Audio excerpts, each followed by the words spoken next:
Kalau sudah istiqamah, maka apa yang diberikan? Limpahan tanpa batas. Quran surah ke-72 Al-Jin ayat ke-16.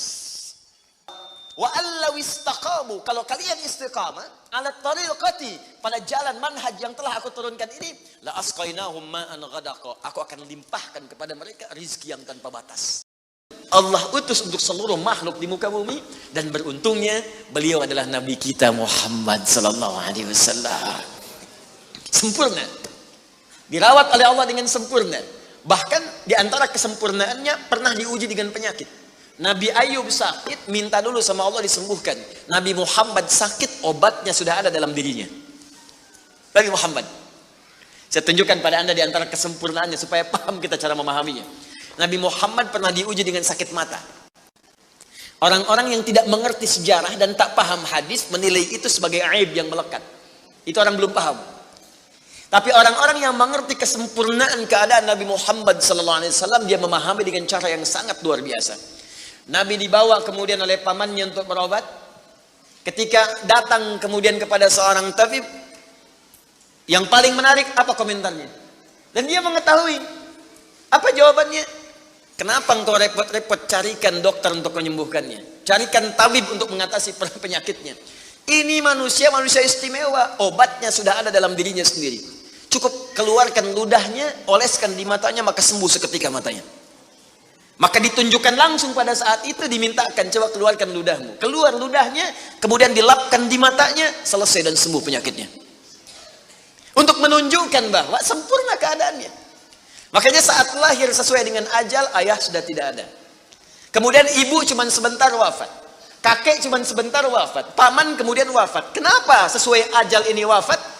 Salah satu hikmahnya kata para ahli sejarah, supaya Nabi Muhammad SAW disampaikan pesan indahnya bahwa beliau hanya akan langsung dirawat oleh Allah Subhanahu wa Ta'ala dan tidak tergantung dengan makhluk.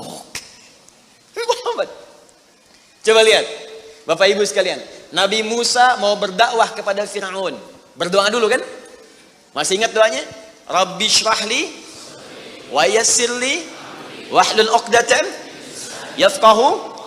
Lihat, Nabi Musa alaihissalam akan berdakwah kepada Fir'aun yang dahsyatnya luar biasa, berdoa, Rabbi syrahli sadri, ya Allah lapangkan jiwaku, sehingga ketika Fir'aun melempariku dengan kata-kata, aku bisa bersabar karena jiwaku lapang. Rabbi syrahli sadri, minta dulu baru dikasih.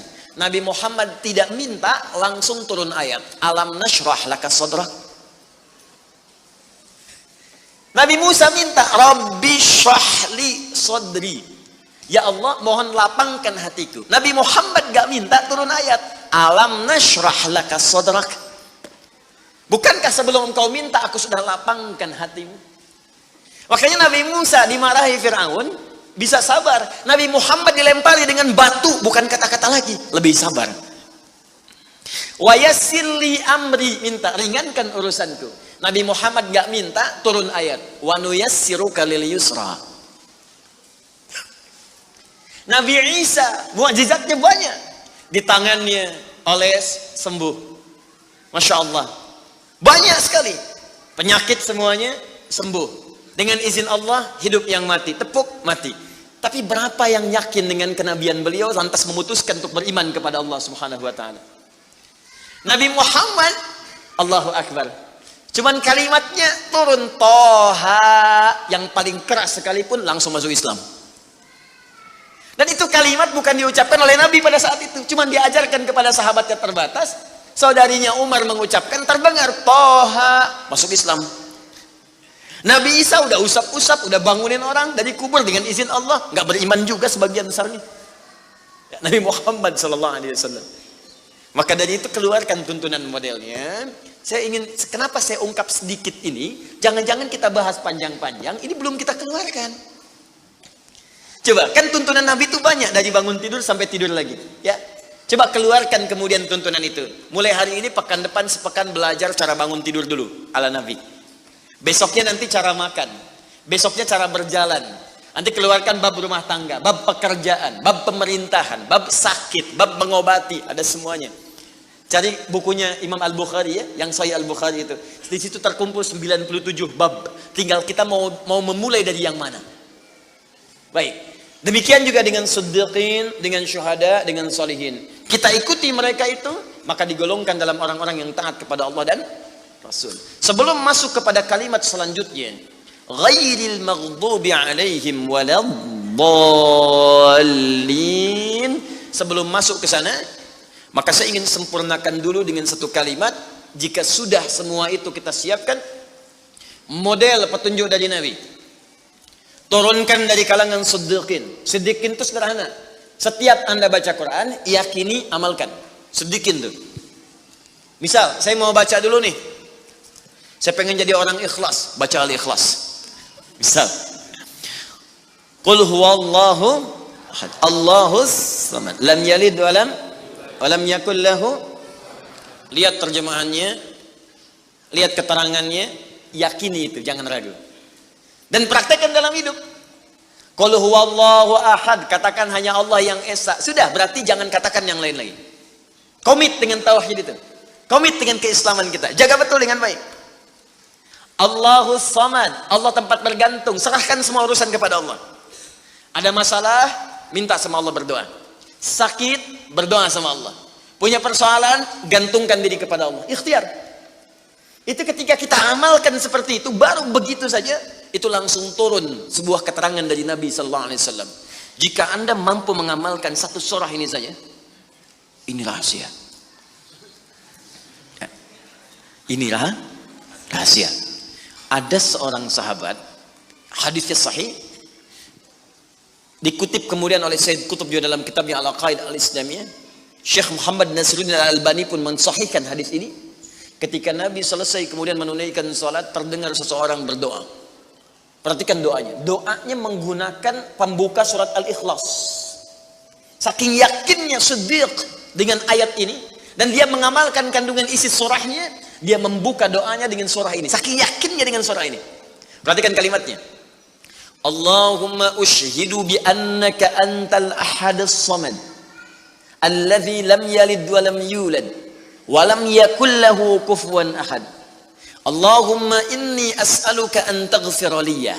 Hadisnya sahih. Kata orang ini, ya Allah, saya menyaksikan, meyakini ya Allah, bahwa hanya Engkau satu-satunya Tuhan yang layak dipertuhankan dan disembah. Aku meyakini bahwa satu-satunya Engkau adalah Tuhan yang menjadi tumpuan dalam setiap permohonan. Engkau tidak beranak dan tidak diperanakan, dan tidak ada sekutu bagimu. Aku nggak minta banyak ya Allah, aku hanya mohon ampuni dosa-dosaku. Begitu selesai kalimat itu diucapkan, terdengar oleh Nabi. Apa keterangan Nabinya? Perhatikan kalimatnya. At-tadri bimadza du'i? Ya fulan, tahu nggak Anda itu baru mengucapkan kalimat apa tadi? Apakah engkau paham? Engkau baru mengucapkan kalimat apa tadi dalam berdoa? Kata orang ini, wallahu wa rasuluhu a'lam. Ya Rasul, saya nggak paham apa yang dimaksudkan kecuali Allah dan Rasul yang lebih mengetahui. Ini adab. Adab, walaupun gini, kalau Anda sedang mengerjakan sesuatu dan Anda paham dengan itu, kalau ada orang lebih pintar daripada kita, ustadz, ulama, apalagi nabi, nanya pada kita, maka adabnya bilang aja nggak tahu. Karena boleh jadi mereka memiliki hikmah yang belum sampai kita kepadanya. Kalau kita jawab, saya tahu ya Rasul, nggak akan nyampe kalimat nanti. Ya. Jadi kalau Anda sedang mengerjakan sesuatu, zikir misalnya, la ilaha illa anta subhanaka inni kuntu minadh dhalimin. Tanya ustaz, datang ustaz, masya Allah pak, zikirnya bagus banget. Tahu nggak maksudnya? Tahu, lewat tuh ustaz udah. Bilang aja belum ustaz, Allah Rasulullah alam. Oh begitu. Kalau belum kenapa dibaca? Ya saya pernah dengar saja, maka diterangkan. Begini maksudnya pak, begini. Anda dapat ilmu baru. Makanya sahabat seringkali kalau ditanya Rasulullah, bilangnya Allah Rasulullah alam. Allah Rasulullah alam. Supaya dapat ilmu baru. Itu diantara rumus di ilmu hadis. Nah, ini kadang-kadang orang kita sekarang sahabat bukan, tabiin bukan, tanya tahu semua. Bahkan saat ditanya buka Google dulu. Ya udah, ngapain ada ustaz? Allah wa Rasulullah alam. Maka apa jawab Nabi? Laqad da'auta bi asma'illahil a'zam. Diriwayat lain bismillahil a'zam. Idza du'iya biha ajab wa idza su'ila biha a'ta. Tahukah Anda? Kata Nabi, Anda baru saja berdoa dengan menyebutkan dengan yakin semua sifat-sifat Allah yang maha tinggi. Nama-nama Allah yang tertinggi. Nama Allah yang tertinggi, nama tauhidnya, Al-Ahad, nama tertinggi. Karena dengan itulah nama ini Allah ditakdiskan, dikuduskan. Dengan nama ini Allah disembah, dan dengan nama ini Allah dipertuhankan. Kata Nabi, Anda baru berdoa dengan menyebutkan nama Allah yang paling tinggi. Yang kalau disebutkan nama itu di awal doa, maka semua doa yang disampaikan akan dikabulkan, semua permintaan akan dijawab. Tapi apakah semua orang yang membaca doa itu diawali dengan surah tadi akan dijawab? Belum tentu. Kalau tidak ada praktek sedikit dalam jiwanya.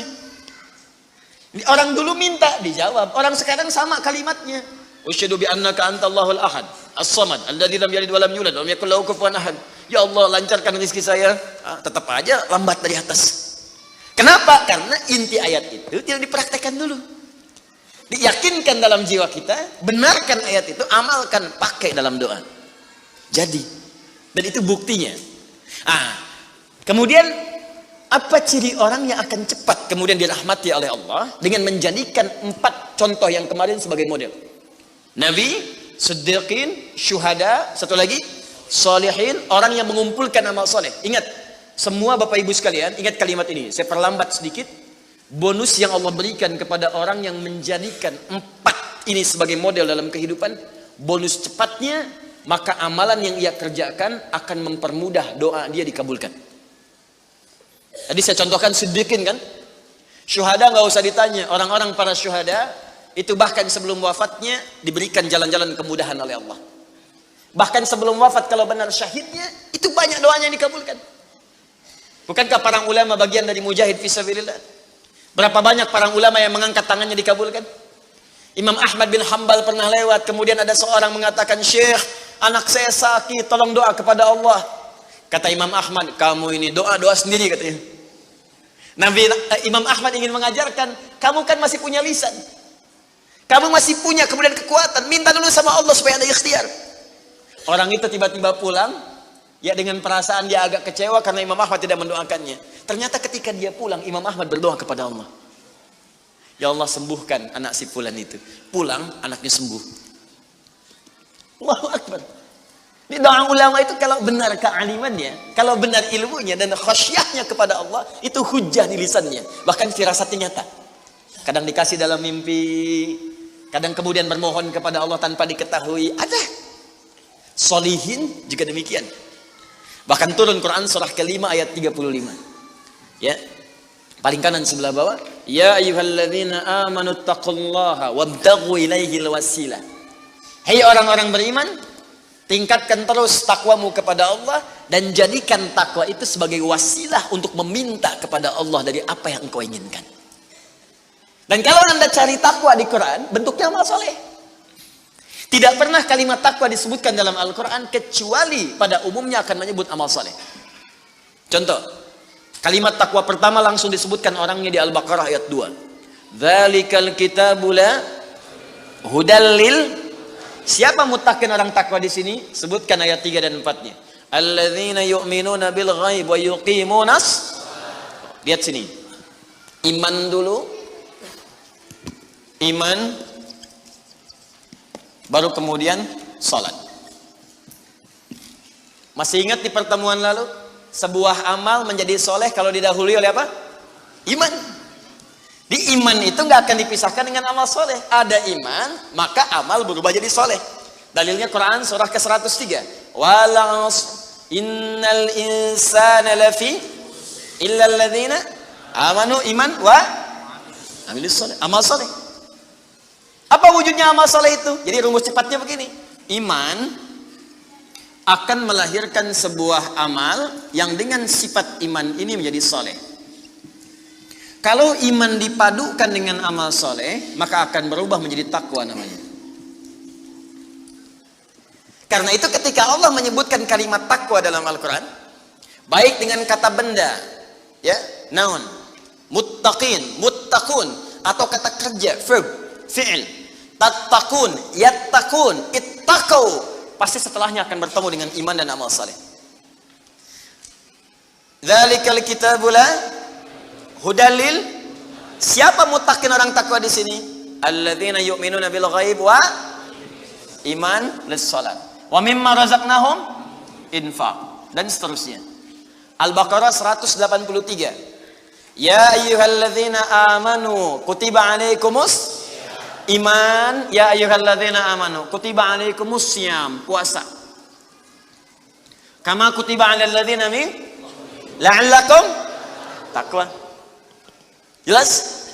Maka ketika lihat rumusannya, lihat formulanya. Ini agak jarang dibahasnya. Perhatikan formulanya. Kata Allah di Quran surah ke-5 ayat ke-35.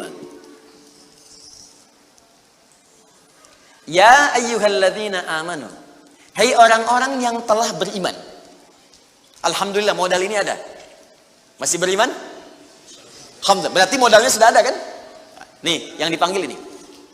Hai orang-orang yang telah beriman. Yang belum beriman tidak haid. Ittaqullah. Tingkatkan takwamu kepada Allah. Yang diminta ini. Perhatikan rumusnya. Hai orang-orang yang telah beriman, tingkatkan takwamu kepada Allah. Wabtaghu ilaihil wasilah. Dan carilah dengan peningkatan takwa ini wasilah untuk mengabulkan doa-doa yang kita mohonkan. Jadi kalau kita ingin cepat dikabulkan doanya, dituntaskan persoalan hidupnya, maka kata Allah rumusnya tingkatkan apa? Takwa. Sekarang kita ingin tingkatkan takwa, apa rumusnya? Takwa itu formulanya iman plus. Nah, intinya di sini amal soleh. Jadi kalau kita kumpulkan amal soleh, kumpulkan, itu salah satunya ciri meningkatkan takwa. Kenapa takwa ditingkatkan? Untuk mengentaskan problem kehidupan kita. Bahkan nanti ada yang belum berdoa, saking tinggi ya takwanya, itu masalahnya diselesaikan oleh Allah tanpa dia meminta. Dalilnya Ustaz, Quran surah ke-65 di akhir ayat kedua. Di akhir ayat kedua, di awal ayat ketiga. Wa may yattaqillaha yaj'al lahu makhraja wa yarzuqhu min haitsu la. Siapa yang mampu meningkatkan takwanya kepada Allah, salatnya meningkat dari yang fardu tambah sunnah, amalan hartanya meningkat dari zakat tambah infak, amalan Qur'annya meningkat dari sekedar baca mulai kemudian tilawah atau mulai menghafalkannya, amalan puasanya meningkat dari Ramadan mencari sunnah-sunnahnya, tingkatkan.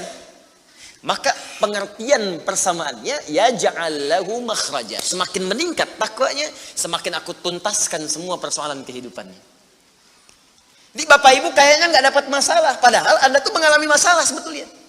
Cuman masalahnya sebelum dialami diringankan oleh Allah sehingga seakan-akan tak terasa. Ada yang langsung masalah dihadapkan di depannya, tapi diberikan ketenangan dalam jiwanya sehingga perasaannya nikmat saja. Padahal sebelumnya tidak begitu.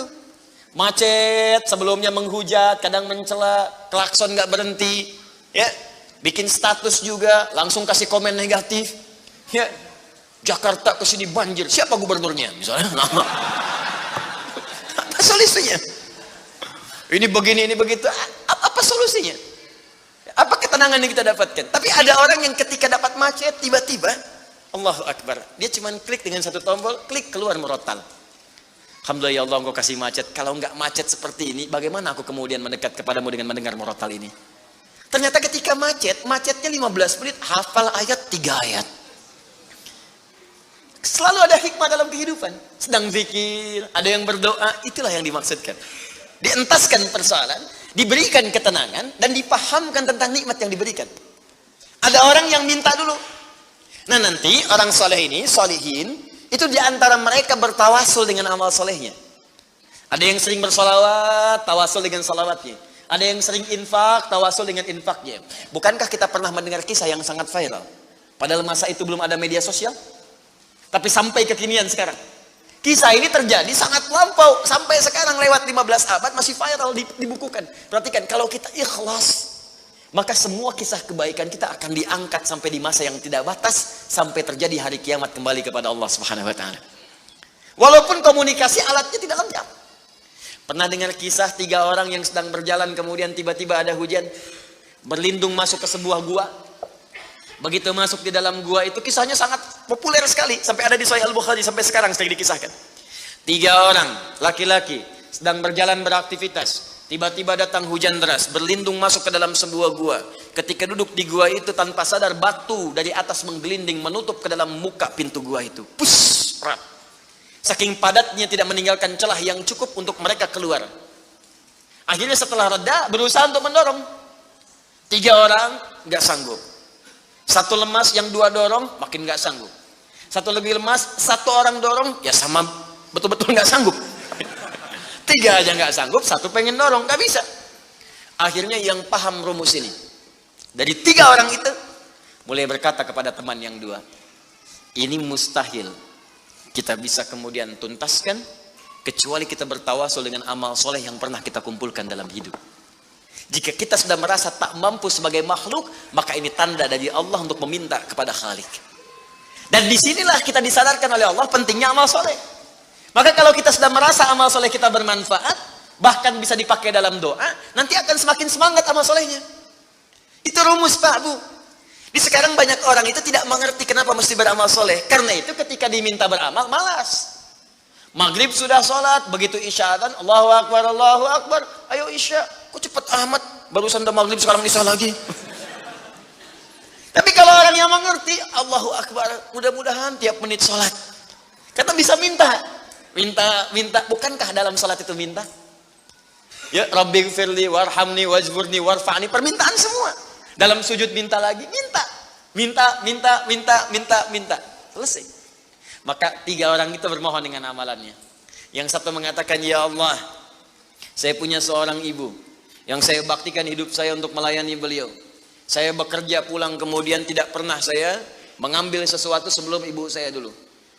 Apa yang saya lakukan sebelum tidur, saya kemudian siapkan susu untuknya saat bangun, kemudian saya berikan terlebih dahulu. Saya tidak pernah menyentuh makanan sebelum ibu saya terlebih dahulu menyentuhnya. 1 kali saya datang, ya Allah, mendapati beliau sudah tertidur. Maka saya tidak berani menyentuh kemudian makanan itu. Dan saya punya kebiasaan ketika bangun saya siapkan air susu. Ya, saya bayangkan ibu memberikan ASI kepada saya, maka sekarang saatnya saya memberikan susu kepadanya.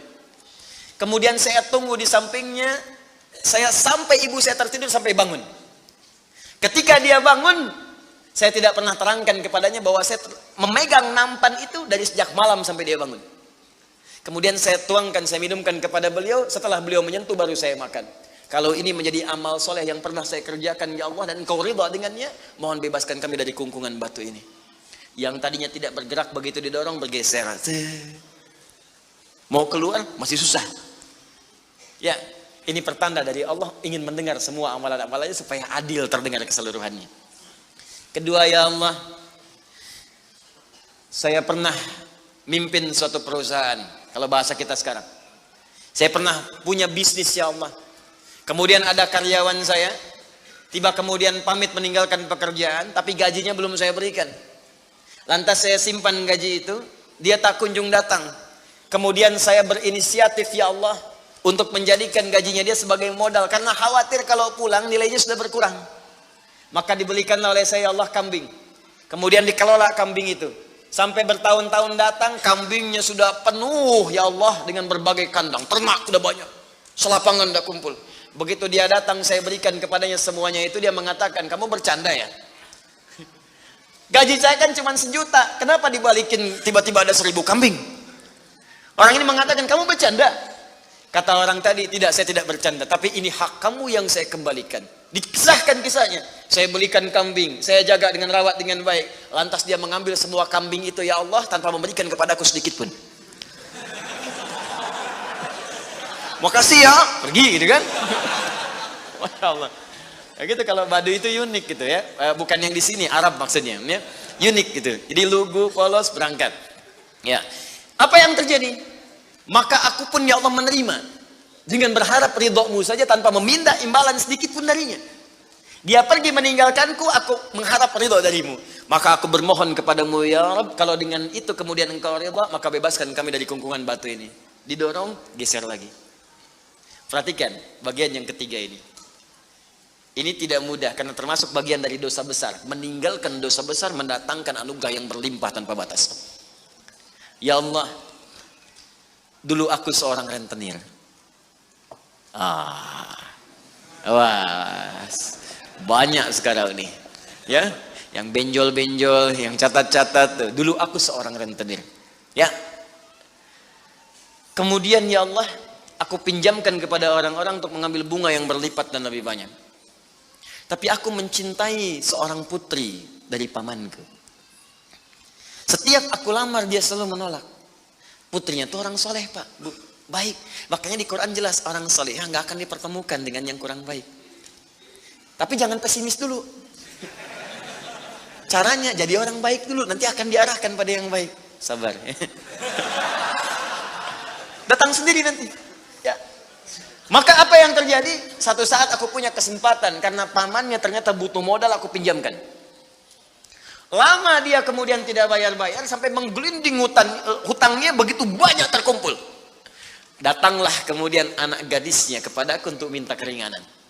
Maka aku katakan kepadanya, malam ini pun hutang bapakmu aku akan lunasi seluruhnya tanpa kecuali kalau malam ini engkau mau bergaul denganku. Maka anak perempuan itu sedih, merasa terancam, tapi tak mampu berbuat banyak untuk bapaknya, dia pasrah kemudian mengiyakan.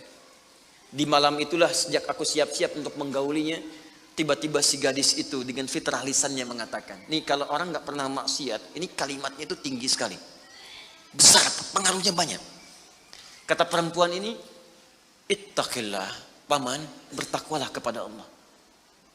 Satu kalimat di gadis itu menggetarkan pada jiwaku, melahirkan rasa takut yang sangat dalam. Aku lari meninggalkannya sambil mengatakan, sudah, bapakmu tak ada utang lagi padaku, dan aku lari meninggalkannya. Ya Allah, kalau dengan perbuatan itu engkau ridha yang menjadikan aku bertobat sampai sekarang, maka mohon ya Allah bebaskan kami dari kungkungan batu ini. Begitu mau didorong, batunya sudah menggelinding jauh meninggalkan mulut gua itu.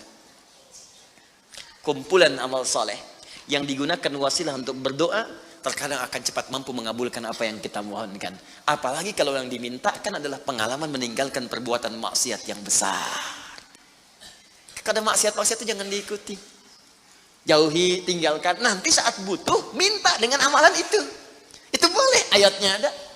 Yang nyuruh Allah berarti Allah yang menetapkan jalan. Salah satu formulanya mengerjakan itu supaya semangat beramal soleh. Amal soleh itu kan cuma dua. Kalau enggak if'al, wala taf'al. Do it, live it. Kerjakan, tinggalkan.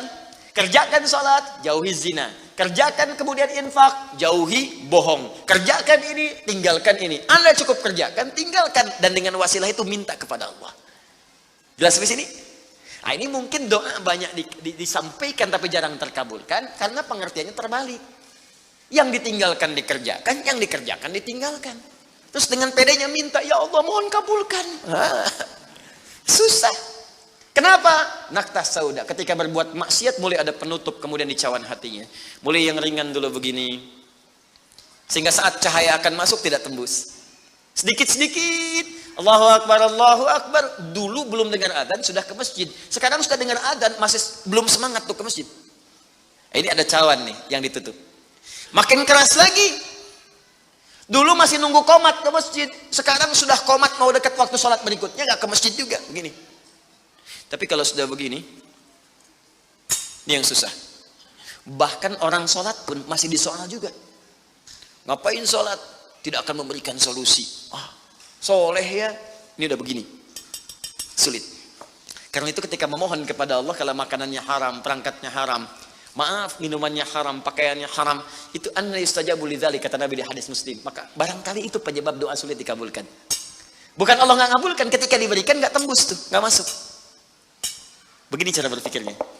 Jadi Al-Fatihah mengajarkan kepada kita untuk istiqamah, menjadikan satu di antara 4 golongan Nabi, Siddiqin, Syuhada, dan orang soleh sebagai modal kehidupan, supaya salah satunya hidup kita ringan.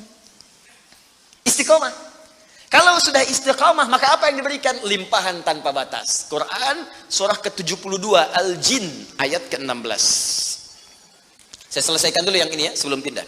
Wa allaw istaqamu 'ala at-tariqati la asqainakum ma'an ghadaqa. Wa allaw istaqamu, kan kalau mereka istiqamah 'ala at-tariqati, pada jalan yang telah kami tetapkan. Kata Allah jalan hidup jadikan role model kehidupan Nabi. Contoh prakteknya lihat Siddiqin. Kalau mau bertahap pelan-pelan, baca 1 ayat amalkan, seayat amalkan, hadis 1 amalkan. Jangan banyak-banyak. Ya, belajar meninggalkan larangan. Minggu pertama larangan di mata, jauhi larangan mata. Pekan kedua larangan telinga, pekan ketiga larangan lisan, sampai ke ujung kaki, sampai tubuh kita terbiasa meninggalkan larangan. Praktekkan. Kalau istiqamah, wa allaw istaqamu, kalau kalian istiqamah ala tariqati, pada jalan manhaj yang telah aku turunkan ini, la asqainahum ma'an ghadaqa, aku akan limpahkan kepada mereka rizki yang tanpa batas.